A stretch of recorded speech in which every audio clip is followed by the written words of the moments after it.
Assalamualaikum warahmatullahi wabarakatuh. Perkenalkan, nama saya Syal Sofa Sabrina dengan NPM 101222115. Di sini saya akan menjelaskan tentang Ma'rifatullah.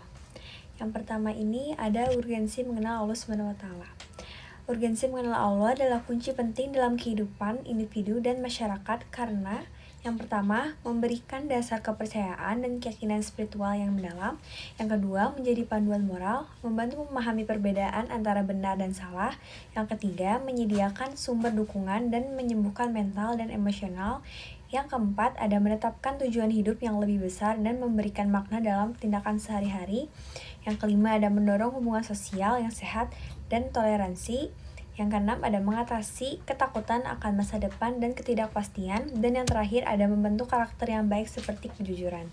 Yang kedua, ada cara mengenal Allah SWT. Mengenal Allah SWT merupakan suatu keharusan bagi setiap orang yang beriman, karena hal tersebut adalah syarat dari kekuatan iman seseorang. Maka dari itu, perintah mengenal Allah merupakan perkara yang diharuskan kepada hamba-hambanya. Dalam ajaran Islam, mengenal Allah sebagai Tuhan, pencipta, dan pengatur alam semesta dan seluruh makhluk merupakan suatu kewajiban.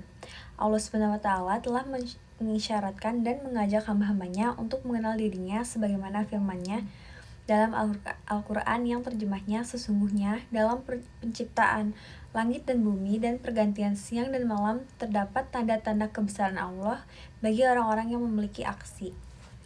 Dari Quran Surat Al-Imran ayat 190. Lalu berikut ada 4 cara mengenal Allah SWT. Yang pertama, kenali keberadaan Allah SWT. Cara mengenal Allah SWT yang pertama adalah dengan terlebih dahulu mengenal keberadaannya dengan cara beriman kepadanya. Yang kedua, kenali rububiyah Allah SWT, seperti bahwa hanya Allah yang menciptakan, memiliki, menguasai, dan mengatur seluruh makhluk ciptaannya di dunia. Yang ketiga, kenali uluhiyah Allah. Dengan cara meyakini bahwa hanya Allah semata-mata kita harus beribadah. Yang keempat, ada kenali semua nama dan sifat Allah. Dengan mengimani dan menetapkan seluruh nama dan sifat-sifat Allah seperti yang telah tersebut di dalam Al-Quran dan Sunnah yang sholih. Yang ketiga, ada penghalang ma'rifatullah. Penghalang ma'rifatullah adalah hal-hal yang menghalangi seseorang untuk mengenal Allah. Berikut adalah beberapa penghalang ma'rifatullah yang dapat dijelaskan. Yang pertama, yaitu penyakit syahwat. Penghalang ini berkaitan dengan hati dan berupa nafsu dan kesenangan. Lalu yang kedua, ada penyakit syubhat. Penghalang ini lebih banyak berkaitan dengan masalah akal dan logika. Penyakit syubhat ini dapat berupa keraguan, kebingungan, dan ketidakjelasan identitas dan kepribadian. Lalu yang ketiga ada kefasikan.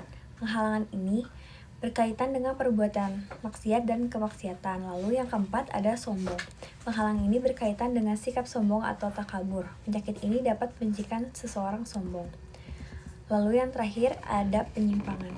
Penghalang ini berkaitan dengan kesengajaan atau ketidaksengajaan dalam melakukan perbuatan yang menyimpang dari ajaran agama. Lalu materi keempat yaitu bukti keberadaan Allah. Bukti keberadaan Allah dapat dilihat dari beberapa sumber yang relevan. Berikut adalah beberapa bukti keberadaan Allah yang dapat dijelaskan. Yang pertama yaitu bukti fitrah. Setiap manusia meyakini keberadaan wujud Allah secara fitrah itu dan memiliki naluri bertahun.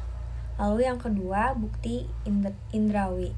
Keberadaan Allah dapat dibuktikan dengan adanya ciptaannya yang kompleks dan sulit dipahami manusia seperti otak, struktur kerangka, mata, sistem pernafasan, sistem saraf, sistem limfatik, peredaran darah, dan lain-lain. Lalu yang ketiga ada bukti rasional. Segala fenomena yang ada di dalam semesta ini membuktikan bahwa Allah yang Maha Kuasa itu ada. Beberapa fenomena yang menjadi bukti wujudullah diantaranya adanya fenomena kolako atau penciptaan, sawa atau penyempurnaan, kodoro penentuan, dan hada petunjuk. Lalu yang keempat ada bukti nas.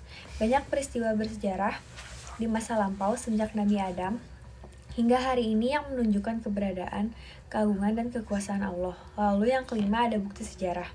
Ada banyak bukti-bukti keberadaan Allah yang dapat dinikmati, dilihat, dirahasia, atau disentuh oleh indera manusia. Dan materi yang kelima yaitu ada pengesaan Allah. Materi pengesaan Allah membahas tentang pengesaan Allah melalui kalimat dan tauhid. Berikut adalah beberapa poin penting yang dijelaskan dalam materi tersebut. Yang pertama, kalimat Allah adalah bebas dari segi struktur tata bahasa Arab dan maknanya tidak boleh diumum, dikecil, di laki, di perempuan, atau diterbitkan nama-nama lain. Yang kedua, orang Islam tidak menggambarkan Allah dalam apa cara sekalipun dan hanya dituntut supaya beriman, yaitu percaya dan membenarkan segala nama serta sifat Allah yang dinyatakan dalam nas-nas Al-Quran dan hadis yang jelas tanpa sembarang perincian, pengurangan, penyerupaan, atau pengubahsuaian. Yang ketiga, tauhid membagi dalam 3 bagian. Yang pertama, tauhid rububiyah. Yang kedua, tauhid asma wa sifat, dan tauhid uluhiyah. Yang keempat, tauhid uluhiyah mencakup firman Allah yang artinya, katakanlah hanya Allah saja yang aku sembah dengan memurnikan ketaatan kepadanya dalam menjalankan agamaku.